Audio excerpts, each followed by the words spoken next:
प्रतिष्ठा दिवस पालन अवसर में बीजेडी पक्षर प्रदान है असहाय शीत वस्त्र।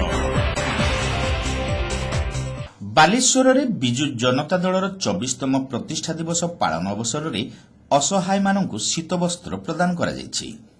जिला बीजेडी सभापति रवींद्र कुमार जेना और तांको सहधर्मिणी सुभाषिनी जेनांक सह बीजेडी कर्मकर्ता माने बुली बुली बालेश्वर रेल स्टेशन और बस स्टैंड समेत ओभरब्रिज उपरे शीतरे सोई राति बिताउथुबा असहाय मानकु कंबल और अन्यान्य शीत वस्त्र बंटन करथिले।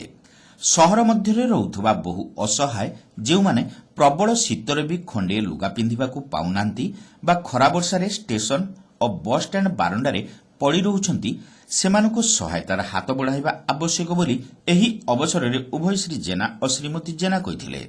देखते एभलिया कार्यक्रम आज दीर्घ वर्ष धरी कर आसुछु। विशेषकर आज एक सिग्निफिकेंट दिन विजु जनता दल आज प्रतिष्ठा दिवस सकाळ आरंभ कर संध्या पर्यंत विभिन्न प्रकार कार्यक्रम आम हाथ को नहींचु और विशेषकर एवं जो कार्यक्रम आम स्टेशन छक छिड़ा बालेश्वर एठी शीतरे हैरान होता विभिन्न लोकों को आम कंबल प्रदान करछु, खाद्य जिनस दौचु।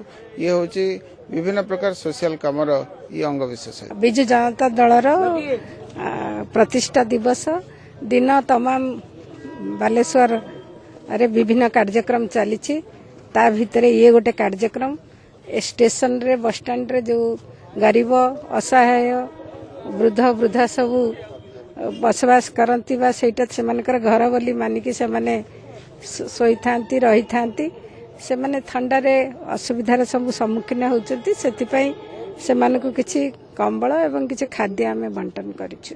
एही शीत वस्त्र बंटन कार्यक्रम में सदर विधायक स्वरूप कुमार दास, पूर्वतन पौराध्यक्ष आलोक कुमार साहू, नरेंद्र बिहारी दास, सनत दास, मनोज कुमार राउत, भागवत साहू, तापस परिड़ा, सीमन दास महापात्र प्रमुख समेत दलर बहु कर्मी उपस्थित थिले।